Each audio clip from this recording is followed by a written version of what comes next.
You are now tuned in to the Chaotic Culture Podcast.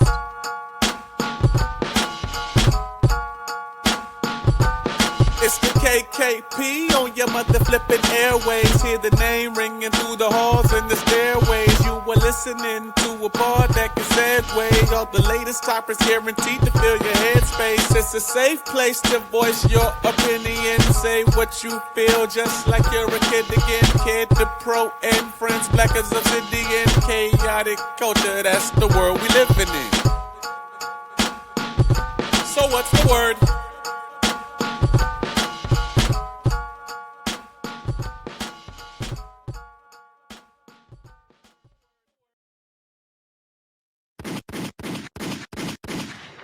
Good morning, afternoon, and evening, ladies and gentlemen. Welcome to another edition of the Chaotic Culture Podcast, the pod where chaos rules and black culture is supreme. The Chaotic Culture Podcast is brought to you by patreon.com/chaotic culture pod. Please be sure that you subscribe to the Patreon to get bonus episodes, content, and of course, to help keep the lights on.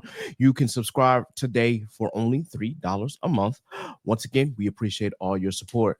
This podcast will deep dive into modern black culture and how Gen Z and millennials and Gen Alpha can navigate the crazy parts from finance, black business highlights, black professionals, community. Goodness gracious, I had a brain lapse there. Content creators, home ownership, HBCU sports, black nerdom, anime, wrestling, and especially black music. And if it encompasses black culture, we are going to cover it.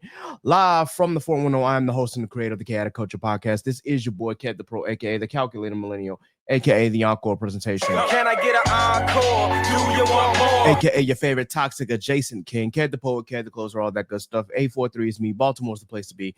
Always chaotic, never toxic most days. And back again, once again, with your favorite black culture highlights and black culture shenanigans. By myself, once again, it is what it is. You know, people got lives to live and whatnot. So, gotta come in, you know, with the energy and just, you know, continue to pod and do this. I took a little bit of a week off again. You know, as you saw in my previous episode, if you watched, you noticed that my mental health during that time period was a little wayward. So now that we're kind of back on track, I can talk about my mental health and my physical health more so today.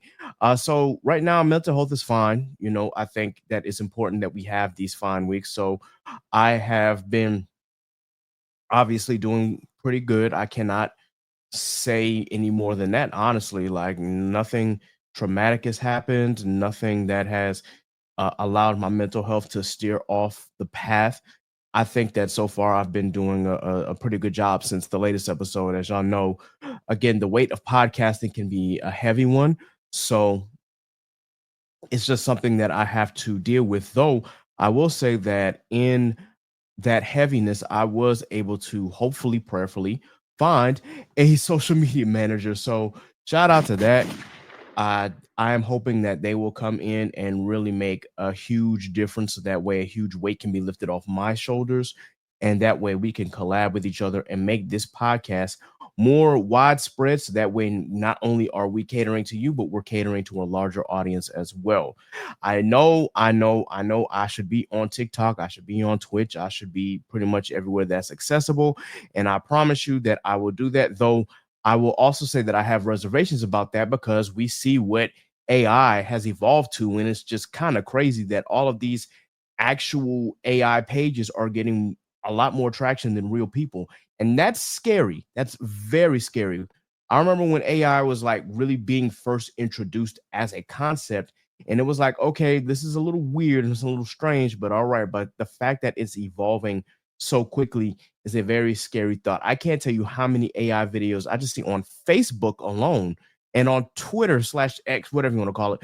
I see so many AI pages now, and I see that a lot of them also have AI TikToks. It's a little frightening. And so I'm really just hoping that it doesn't take away from real people.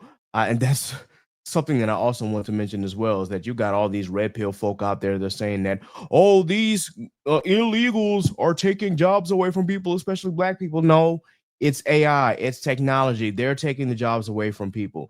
And I can tell you this once.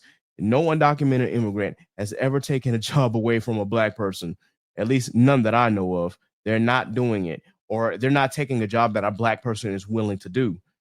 There's a joke in there somewhere, but that it's probably not suitable for this podcast. Either way, I could tell you that as far as like all the technology jobs and aspects, no person is taking your job. It's the evolving and ever evolving technology and AI that we have to deal with. That's the really scary part. But the fact is, we've got so many tech bros and billionaires who are making this shit possible. And I'm kind of like, this is really getting nerve wracking. So I just wanted to say that for my piece, that yeah, technology is evolving at a really crazy rate, and I don't, want my facial scan or my my identity to be used by an AI page. Though I'm pretty sure that because my face has been on the net for quite some time now, it, there's probably no way to avoid that. But what I'm going to do is I'm going to keep making this podcast for you, and I'm going to keep making this podcast for myself, despite the scares in technology and the scares of AI and things of that nature. So, with that in mind, getting back to my mental health, I'm well enough to do an episode again. I've got back to at least somewhat normal. I've had to adjust here and there, and again, the weight of podcasting can be heavy, but I think I'm back on the right track. Now, as far as physical health, I don't know where this came from, but I might have developed like a little bit of a cough, and I'm hoping that I didn't get it out on my escapades. Granted, it hasn't turned into anything worse, and I've had it for like 3 days now. So I'm just hoping that with medicine, with the stuff that I'm taking, it'll knock it out quickly. One will hope anyway, but I haven't felt like my sinuses drained or anything like that. And I'm praying that it's not this new COVID strain. Goodness gracious, that's the last thing that I need happening to my body. But I'm going to get checked out to be sure that this thing isn't anything serious.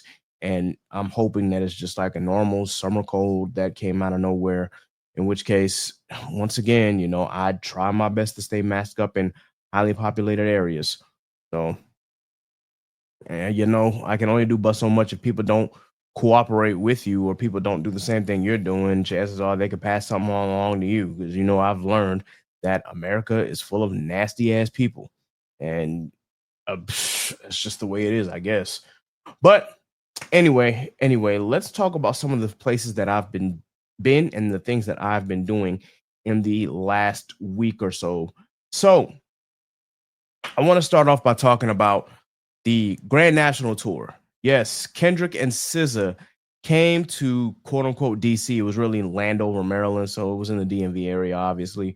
But they came to the Northwest Stadium, and when I tell you, they put on an amazing show. Like, I don't care what y'all say, bro. Like, Kendrick came from the same school of performing that Beyonce and others have been. Like, this dude is really, really like that as far as rappers.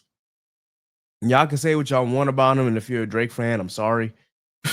That's all I can say.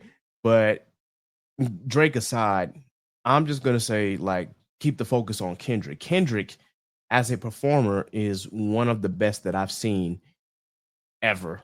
I've been to 3 concerts that Kendrick has hosted. One when he did the BET Music Matters tour before Good Kid, Mad City dropped. The second was the championship tour back in 2018. And now this. And I gotta say, he really knows how to put on a huge performance, which is why he was able to perform at the Super Bowl not once, but twice.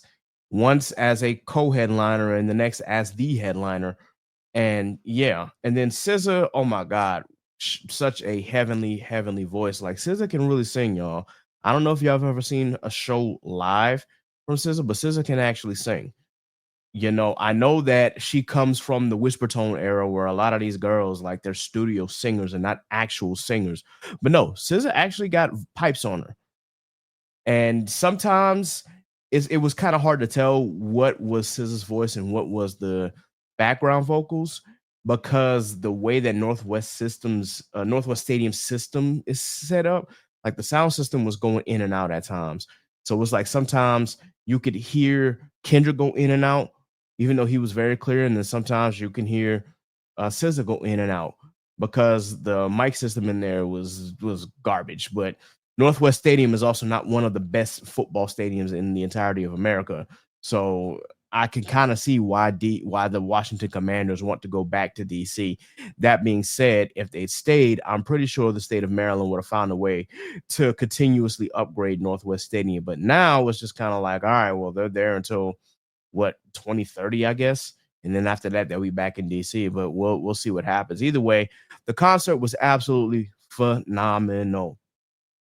Kendrick really had me, man. I lost my phone battery trying to record like all of the songs that he did and some of my favorites. It is crazy. And I don't want any of those bots out there to think that this man does not have motion. Yo, Kendrick is really, really like that as a performer.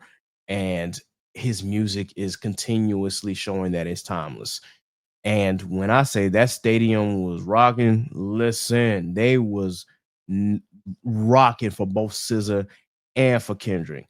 They really, really are some great ass performers. One of the biggest notes, obviously, was not Kendrick, but SZA riding the big ass ant. She calls Anthony the safest way to travel, quote unquote.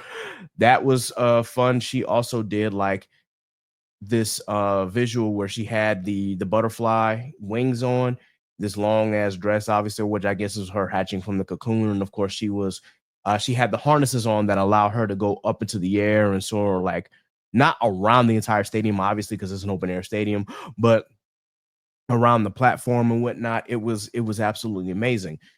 When these two performed All the Stars, when I tell you, oh my gosh, that was such a beautiful scene with both of them standing on rising platforms and going back and forth. It was phenomenal. The light show, the fireworks were just absolutely amazing. And then I don't know if they had like a background band that was actually performing underneath the tracks and whatnot, because I did see that a couple of guitarists came out for SZA's songs.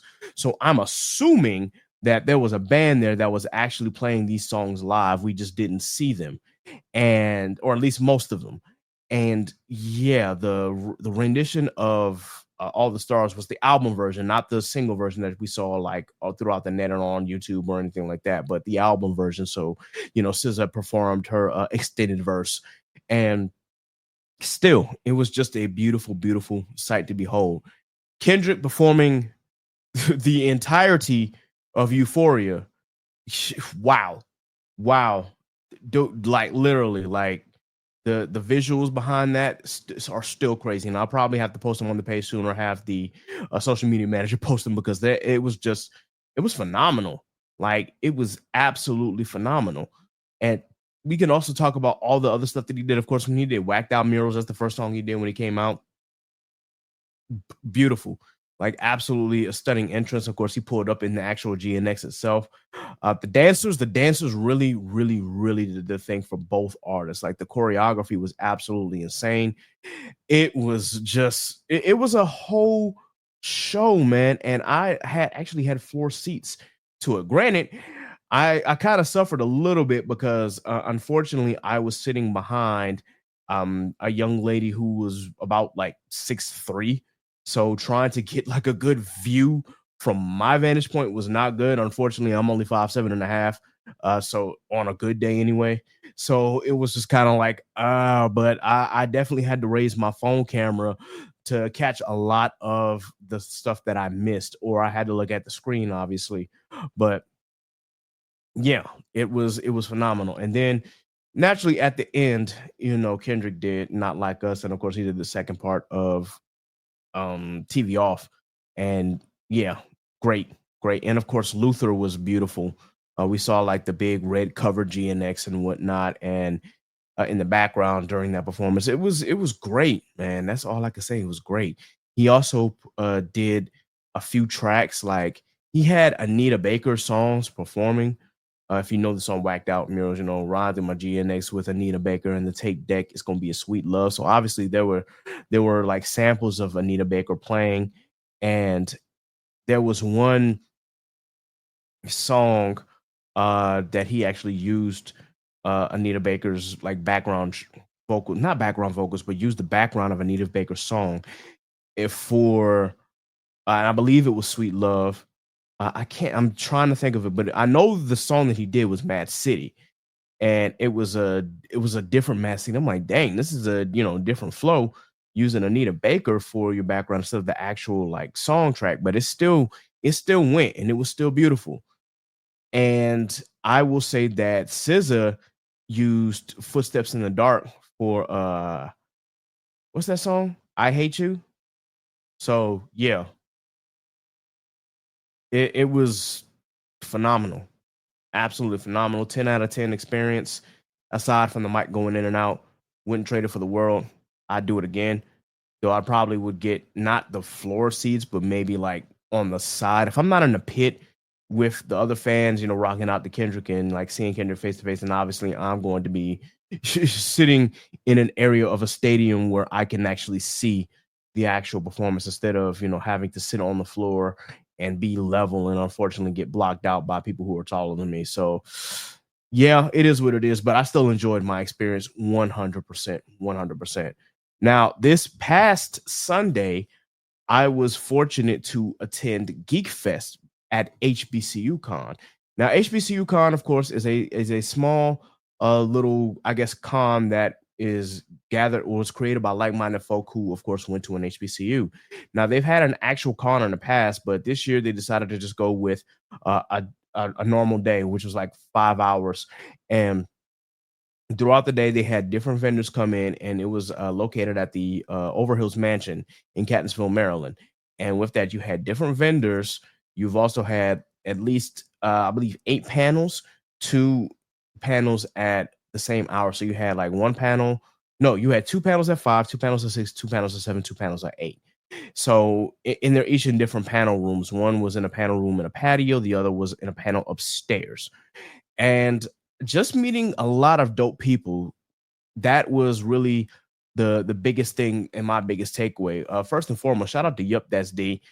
D definitely accompanied me on this, and I'm glad that she did. I didn't want to go by myself, and she was more than happy to attend. So shout out to D. And if you haven't checked out our episode, once again, please be sure that you do. But yeah, D came along for the ride. We got a chance to talk to some people, got a chance to meet some people. I got a chance to connect. And hopefully I will be bringing these people on to the Chaotic Culture Podcast to talk about their experience. And these are people who are, have Black-owned businesses, have Black-owned content.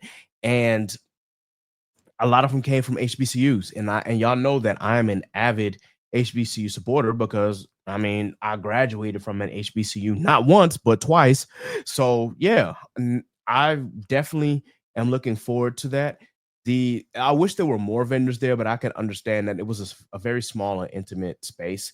So there naturally wasn't going to be like a whole host of vendors and a whole host of panelists. But the panels that I went to were really, really good and allowed for a lot of connections. So if you see some faces come here pretty soon, you'll know that these are the faces that I met at HBCUCon's Geekfest. And that's an experience, of course, that I can't take away. Of course, please be sure that you see that reel on my Instagram page. But yeah, I enjoyed my experience. I'm glad I got a chance to connect with a lot of people. I'm glad D came along for the ride. And ultimately, shout out to the people who run HBCUCon. Thank you for all that you do, and continue to have an open space for us nerds and us geeks that attended HBCUs, and we finally have a platform for us to be our natural selves. So I appreciate HBCUCon for that. The only thing that I wanted to say was that I wish there was more food options because they did have like the little hors d'oeuvres and whatnot.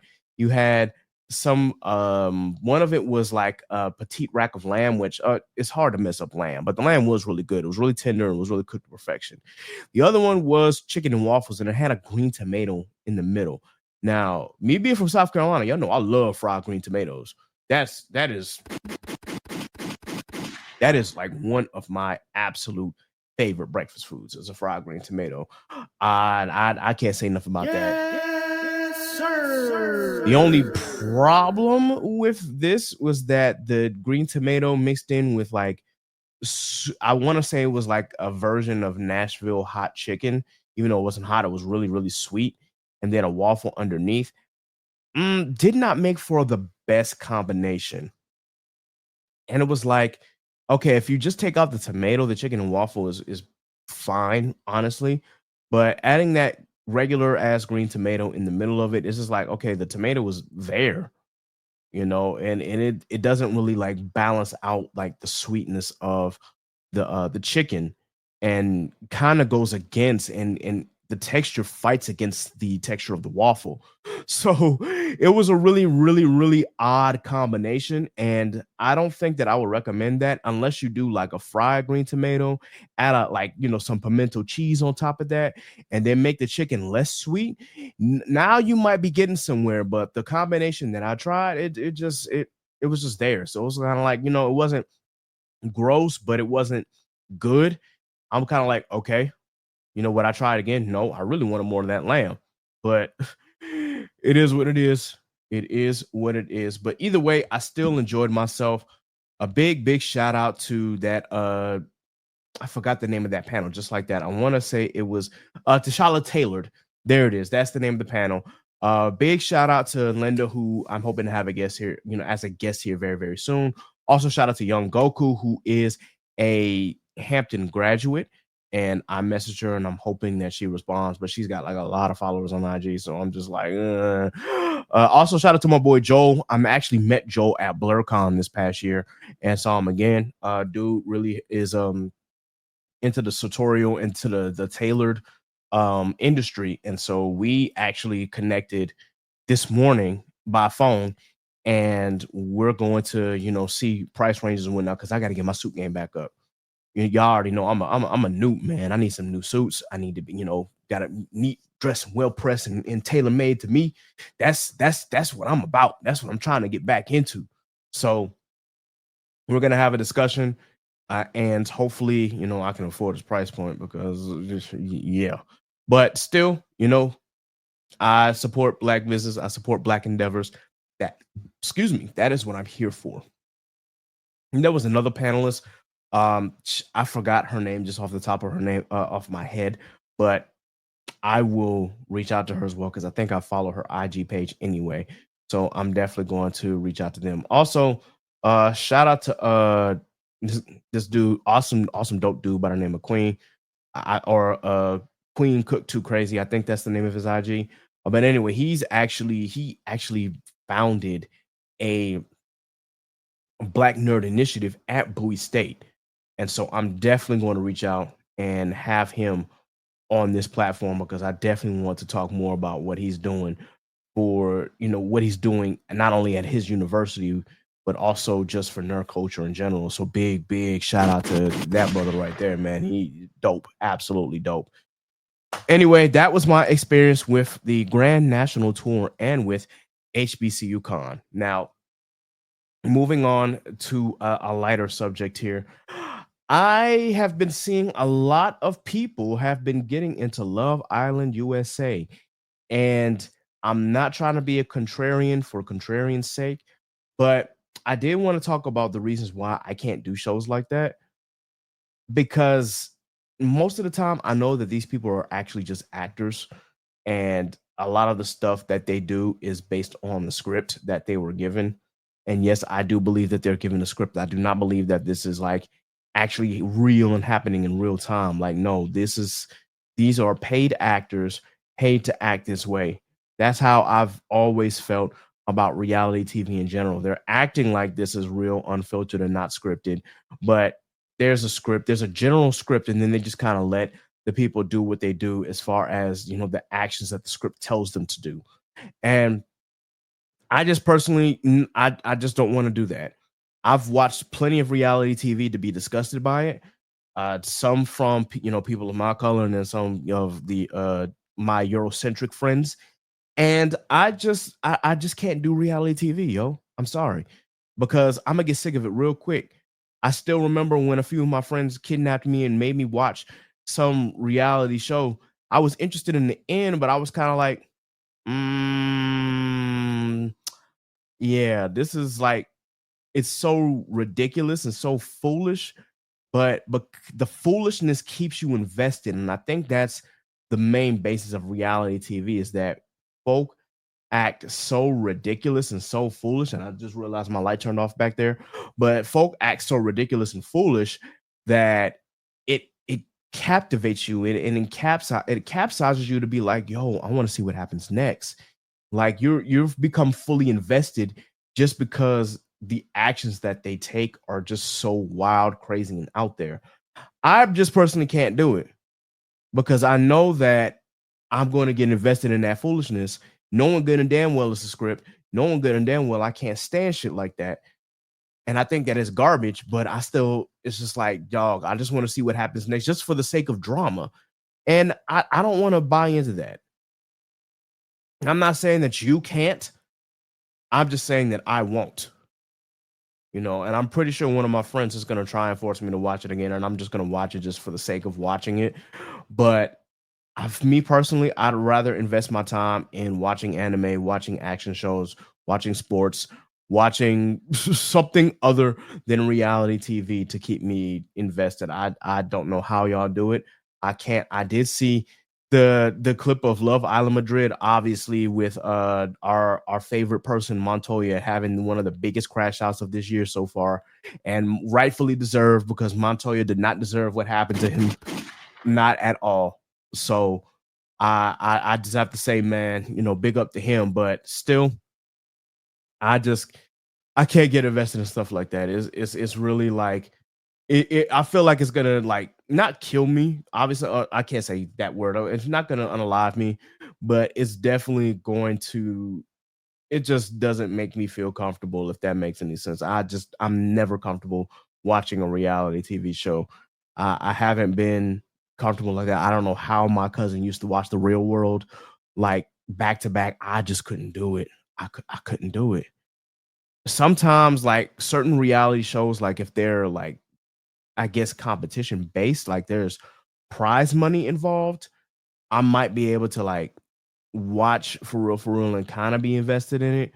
But when it comes to like actual love or trying to just, I don't know, maybe the goal is to get married at the end. So stuff like I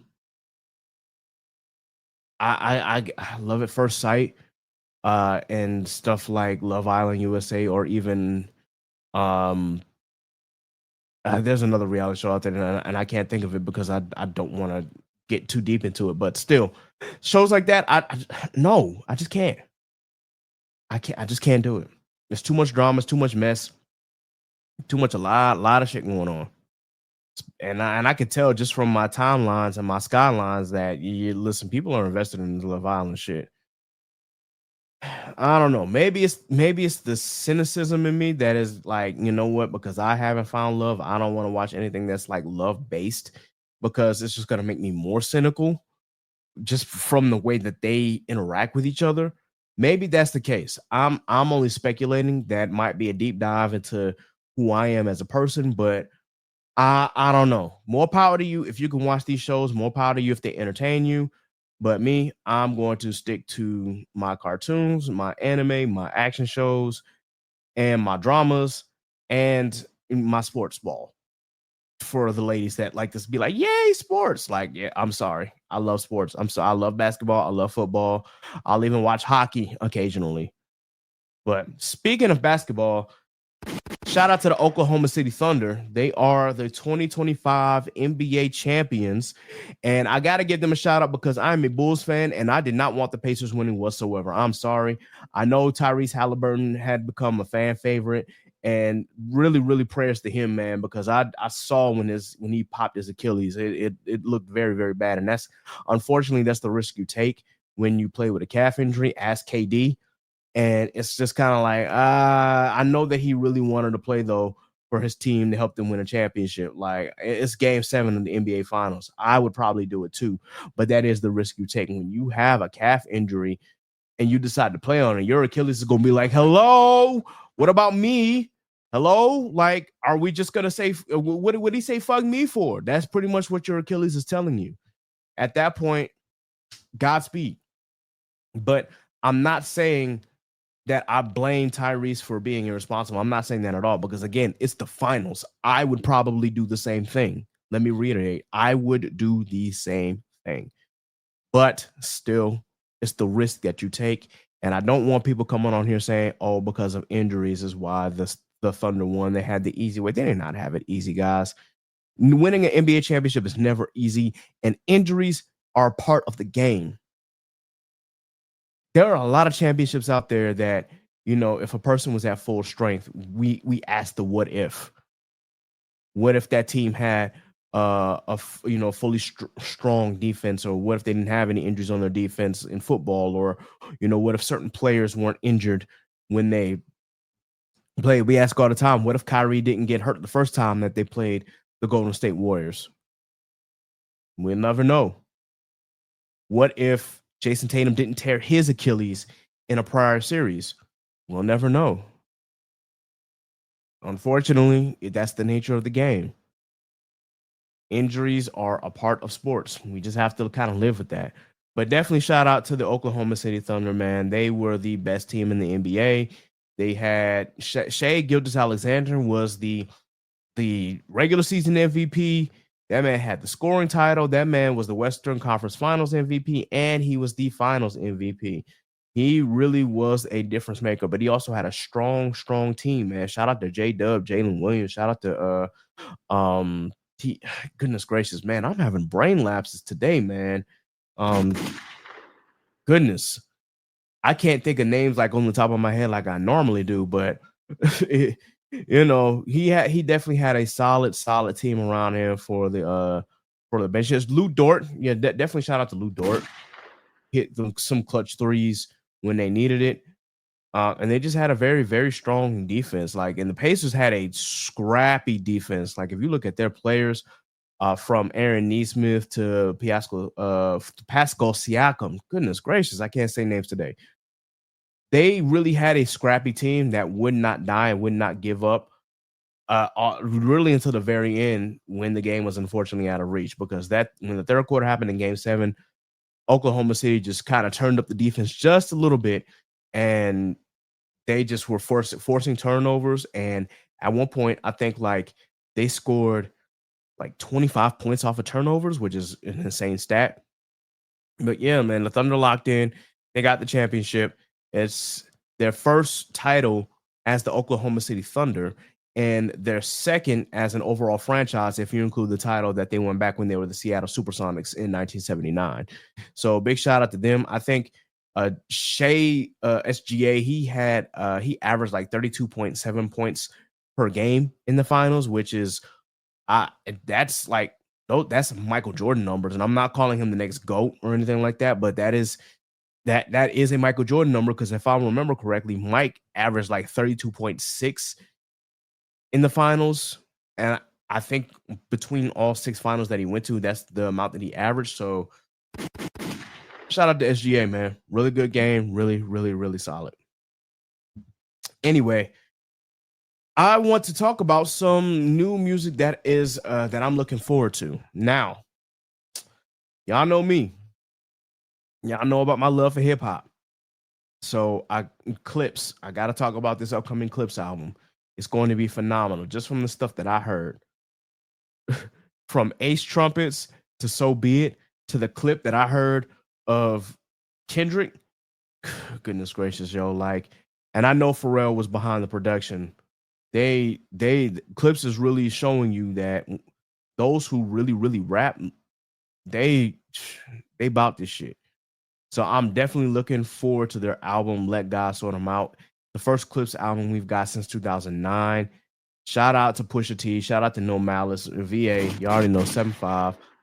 One day I still plan on, having them on this podcast. That's a big dream of mine, but I definitely want to have Clips here.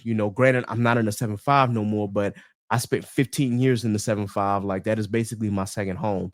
I really want to get a chance to talk to them, to chop it up with them, and get their insight, man. That is something that I am pushing forward to, and I'm going to continue pushing as I grow this podcast. But I'm definitely looking for Let God Sort 'Em Out. Cardi B decided that she was announcing an album that's dropping on September 19th called Am I the Problem? Now, it's been almost how many years since Cardi dropped? She dropped last in 2017, so that would be 8 years.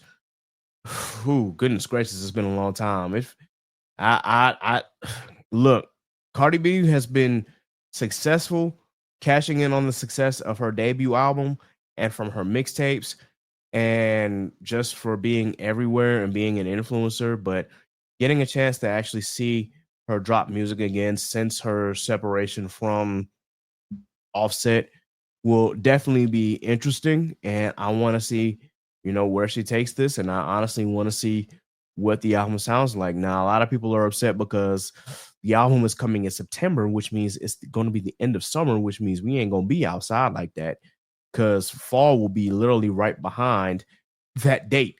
But I want to hear what Cardi has to say.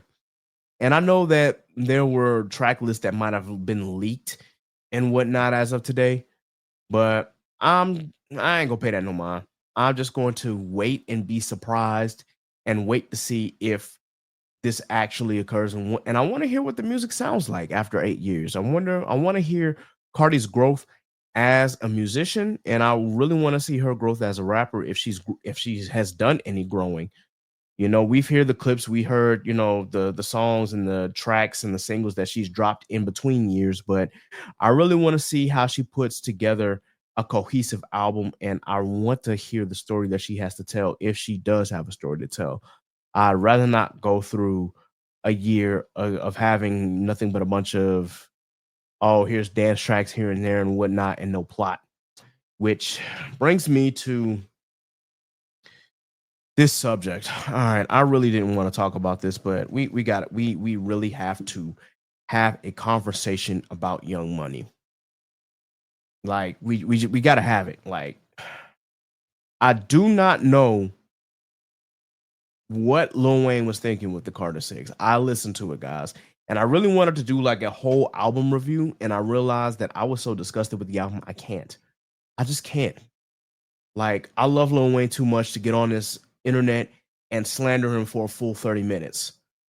So really and truly, I may just end up doing that here, but I just could not do that. The Carter 6 was the biggest disappointment.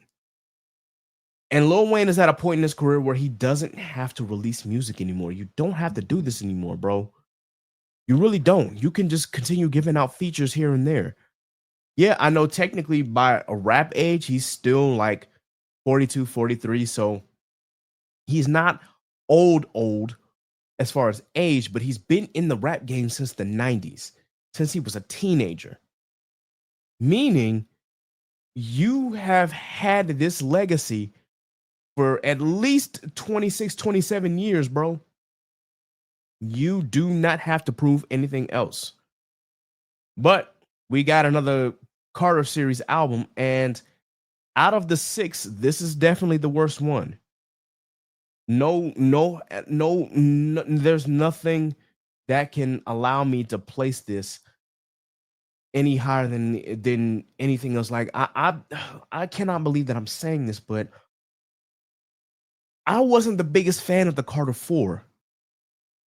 And yet I was still okay with the Carter 4. It was like a C in my eyes. I didn't think it was that good. And I thought the Carter 5, not the extended version, the original Carter 5, was a little better from a rapping standpoint. But the Carter 6 was just, I'm just so disgusted. I'm absolutely disgusted with how bad this album was. 19 tracks, and you mean to tell me like maybe 1 or 2 of them is good? Let me just go through the track list and I'll tell you like which ones I really enjoyed and which ones I was just like, hell nah. Because ain't no way you put this out and thought that this was sustainable, Wheezy. Matter of fact, let me not call you Wheezy. Let me call you by your government, Dwayne Carter. Sir, what were you doing? Anyway, King Carter was the intro. You really can't judge off that. Welcome to the Carter. Decent. That was a decent intro. I thought, okay, Wayne might have something here. Bells. This man tried to put on his best LL Cool J impression, and it fell short. This man had a lyric in there that was to the effect of Wong Ding Ding Dong, which is kind of like, really, bro? Really? Nah. Hip Hop featuring Big X the Plug and Jay Jones. And here's the problem.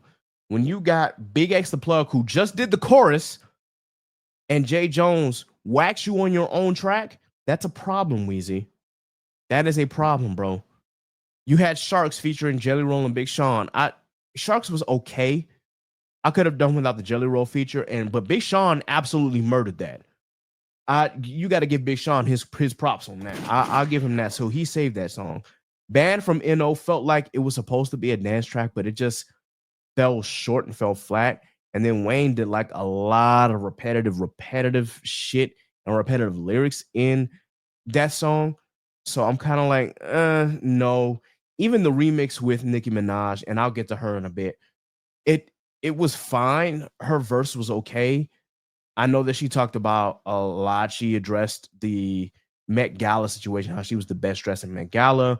She addressed the Ice Spice situation. She took shots at Jay-Z, but it still couldn't save this song. I'm sorry. The Days featuring Bono felt like something that was out of a 2000s pop album. So that was a no. Cotton Candy featuring 2 Chainz was just like, I don't know, like the chemistry between 2 Chainz and Lil Wayne is usually solid, but on this song, it felt like one of their Collard Grove throwaway tracks. That's kind of how I felt about it. Flex Up, nah. Island Holiday, which I'm trying to remember what where that song was I want to say sampled from, but it's interpolated more so than sampled. But I'm gonna look it up real quick because I don't want to. And I know I'm thinking of the song right in my head. I just can't think of the artist. Hold on. It is. Let me get. It just was so bad. I don't know. It was really, really bad.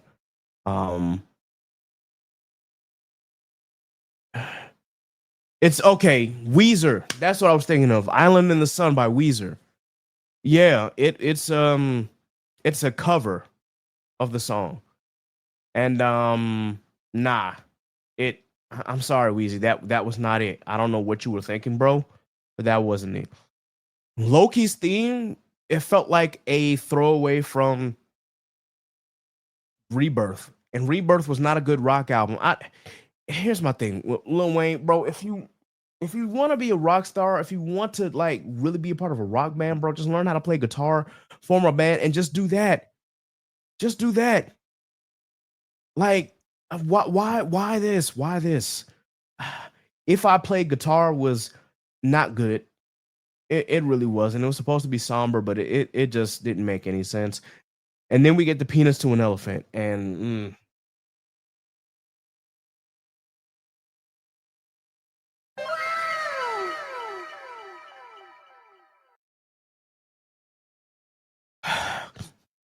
sounded like an elephant was orgasming, and that's not good.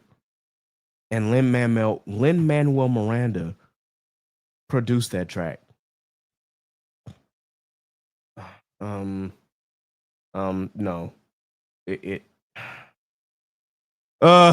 Oh my God, yo, I really wanted to I literally swerved my car when I heard that song for the first time. I was like, yo, what is this?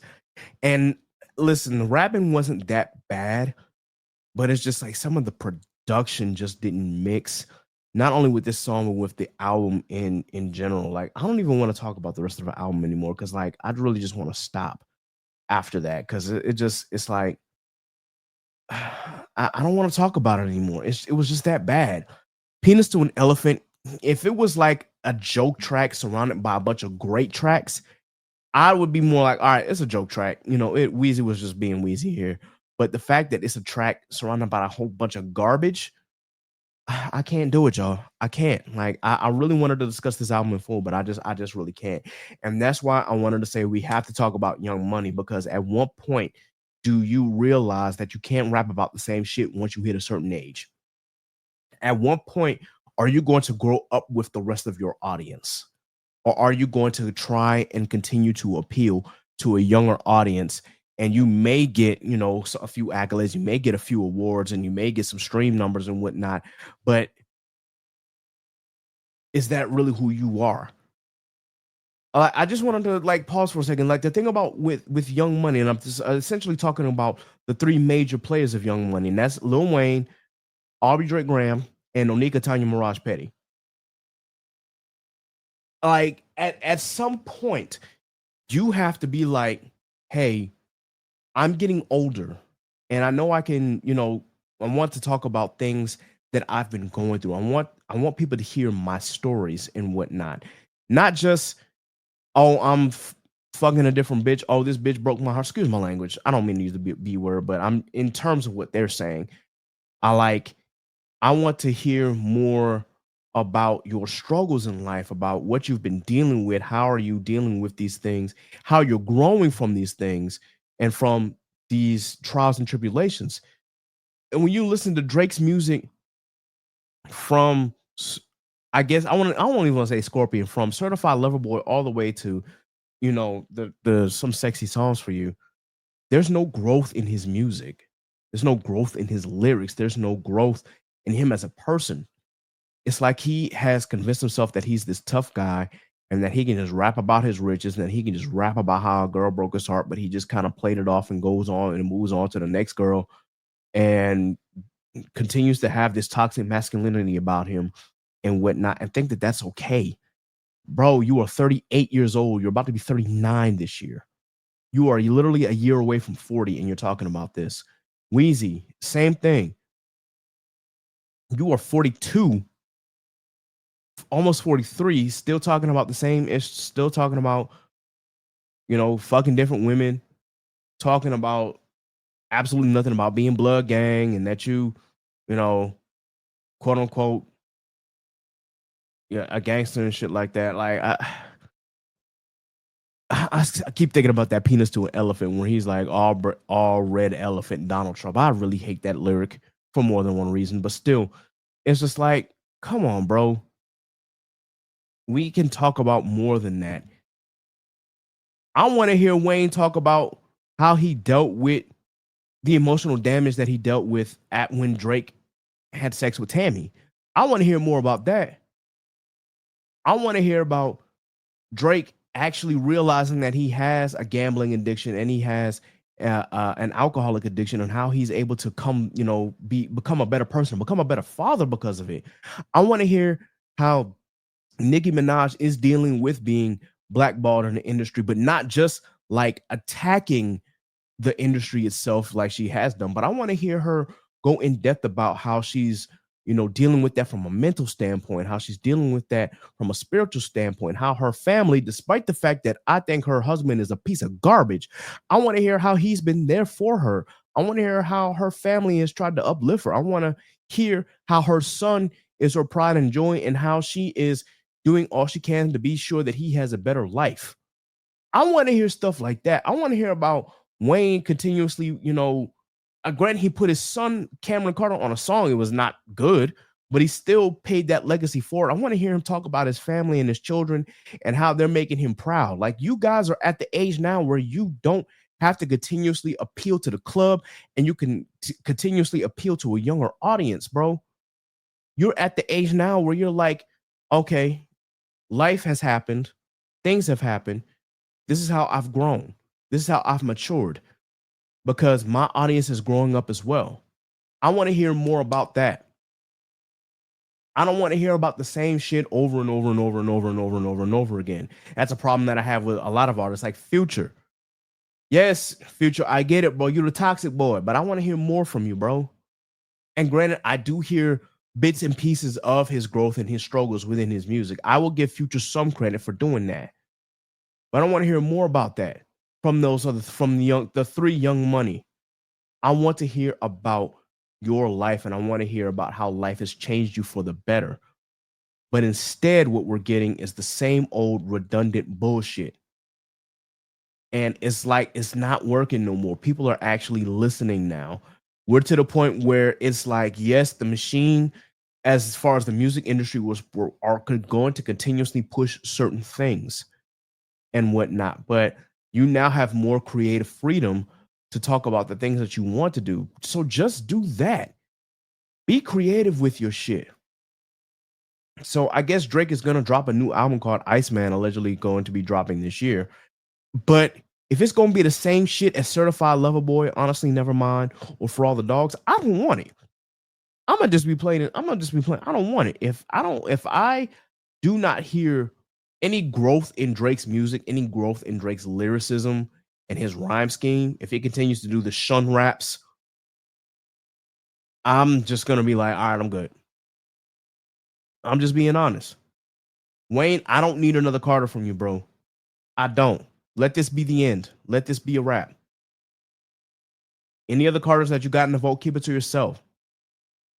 We don't even need mixtape Wayne anymore. He has nothing else to prove. Like, at a certain point, you got to continuously rap about something different. Jay-Z didn't rap about the same shit in his 40s that he did in his 20s and 30s. Nas, yeah, he references a lot of shit from his past, but he doesn't talk extensively about the same shit that he was dealing with in his 50s that he dealt with in his 20s. King's Disease is not Illmatic. They're completely different sounds and completely different lyrics with completely different subject matters. 444 is not Reasonable Doubt. There should be no reason why the Carter 3 and the Carter 6 have similarities. There really should not be any similarities between that, but there are, unfortunately. And it's just like, we're not in 2008 anymore, Weezy. We're not.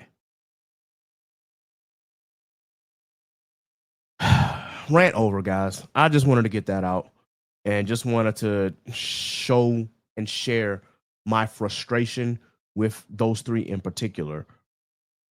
And granted, I know that out of the three of them, I really harped on Drake and Lil Wayne more than I harped on Onika. That's partially because with Onika, I'll give her a little more credit because the Pink Print was still really good. Pink Friday was good, was really good. That was her best album. But Roman Reloaded was bad. Queen was decent. And Pink Friday 2 was just like, it's there. And I had a feeling like if you had just like gone back and really like have like a self-reflection album that was in the same vein as Pink Print and Queen, something that you don't have to just throw something out for the charts. Talk about you, man. Talk about your life. And I don't know why a lot of rappers are so adverse to talk about things happening in their life. We as humans want to hear the human experience from people that we look up to or that we have admired and who we draw inspiration from. That's a really big reason why I draw a lot of inspiration and why I'm such a big fan of Kendrick, because hearing his story, I can make connections with my own story. And it's like, wow, he went through that. He kind of went through a similar vein that maybe not I did because I didn't grow up in the streets of Compton, but I had those same feelings when I was a teen. Hold on, this makes me go back and self-reflect. I need to listen to that again. Like artists who are able to do that, that is what really like drives me. And I know that there are a lot of artists out there who don't do that as well, but they can still make timeless music. Why? Because they know what lane fits them and they do it really, really well, but they also grow with their audience, if that makes any sense. If you don't learn to grow with the audience that got you there in the first place, while still maybe throwing out bits and pieces to cater to those who, are a little younger, then what are you doing as an artist? Like if you continuously make the same shit over and over and over again, that's the definition of insanity. But what do I know? I'm not a music artist. I just notice when I see patterns. That's all I'm saying. That is all I'm saying. With Onika, I was never really like the biggest fan. I'm not I can't stand the barbs. But either way, like I'm not saying she's not a dope rapper because she really is. She's one of the dopest female MCs of all time. At full stop, she is a phenomenal rap artist. I just need her to stop focusing on hating other women. Focus on yourself. Focus on your family and talk about shit that's important to you. Not dissing the girls that's younger than you, because now you look like a hater. You sound like an old grandma, which is what Lotto was calling you. Like, you are 40 plus years old. At some point, your maturity has to match your age. You cannot be out here being over 40 and still acting like you're 15. I'm just saying. I'm just saying. And with that, I'm gonna leave that alone. Anyway, guys, I'm about to end the episode here. But the one thing that I just want to leave you with, outside of the music rant that I just had and talking about the other shit, is that I know that times are uncertain right now, especially with what our government and what's going on overseas in the Middle East, especially with the continuation of the genocide in Gaza, as well as the conflicts going on with the Iranian government. I just want to leave a little bit of, I don't want to say peace, because when it comes to uncertainty, even I'm a little nervous. I'm probably a little more than a little nervous. I'm genuinely frightened on what our government might do and what the other government might do in retaliation. But I just want to leave words of comfort. Just for those of you who are like the true Christians, not the Christian nationalists, just know that you have a community that stands behind you, that loves you and supports you. And just know that we serve a God who is bigger than all of this, and he will keep us safe in his arms so long as we put faith in ourselves and faith in him. And for those who don't subscribe to the Christian theology, I just say that you have someone who loves you and who appreciates you, and someone who will, if you're looking for someone to give you any kind of comfort, just know that I'm also here as well. I wish I could do more than what I'm doing now, but it's important for me to at least not make light of what's going on overseas. The Palestinians deserve to live their life without the threat of extinction. And on top of that, we do not need to get into a nuclear confrontation with a government who has no problems with going to war with our government. So I just want to say, just know that if you feel that there is a sense of unease and uncertainty, just know that life in general comes with that.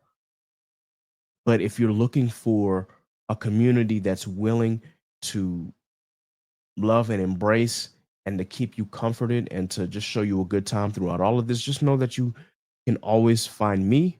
You can always confide in me. And I'm always going to be here for whatever you need, whether you are a friend or whether you're just a listener, or if you're just a random stranger who happens to come across this episode.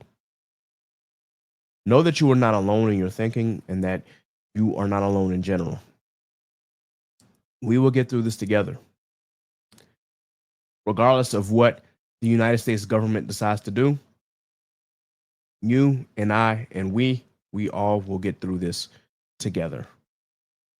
And with that, I'm going to go ahead and end the episode. I will do the rundown on a different episode because it is late. I'm tired. And I was going to post this on Tuesday, but I think it's going to be pushed to Wednesday. So just bear with me for another 24 hours, guys. I promise this episode will probably be up on midnight of Wednesday. So with that in mind, guys, thank you all for joining me for this fun little hour that I had. Thank you for listening to me rant about Young Money. Thank you for listening to my escapades. Of course, we are bringing back the Music Roundtable series. I can't tell you when, but there's a poll going on right now on the Twitter page. It's asking which blog era rapper should we cover first, between Wiz Khalifa, Currency, Big Crit, or Wale. Please be sure that you vote. If you've listened to this, you do have a few more hours to get your votes in.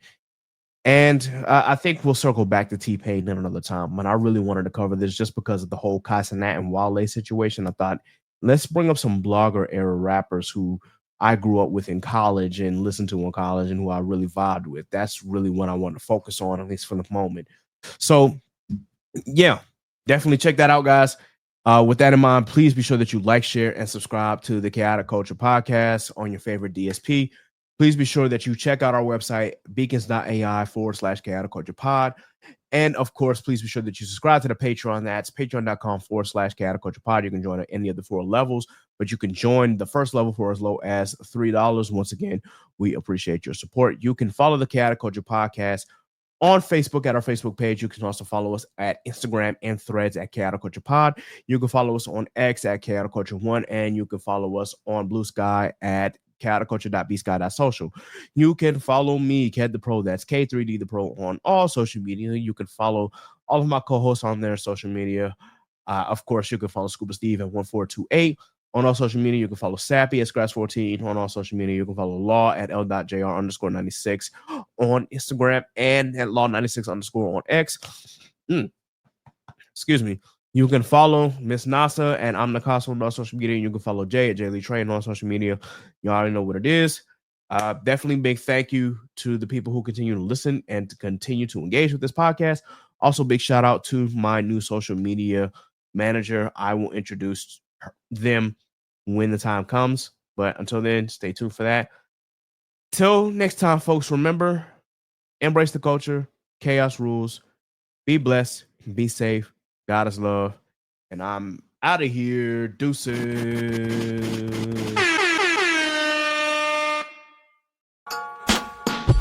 So what's the word? You are now tuned in to the Chaotic Culture Podcast. And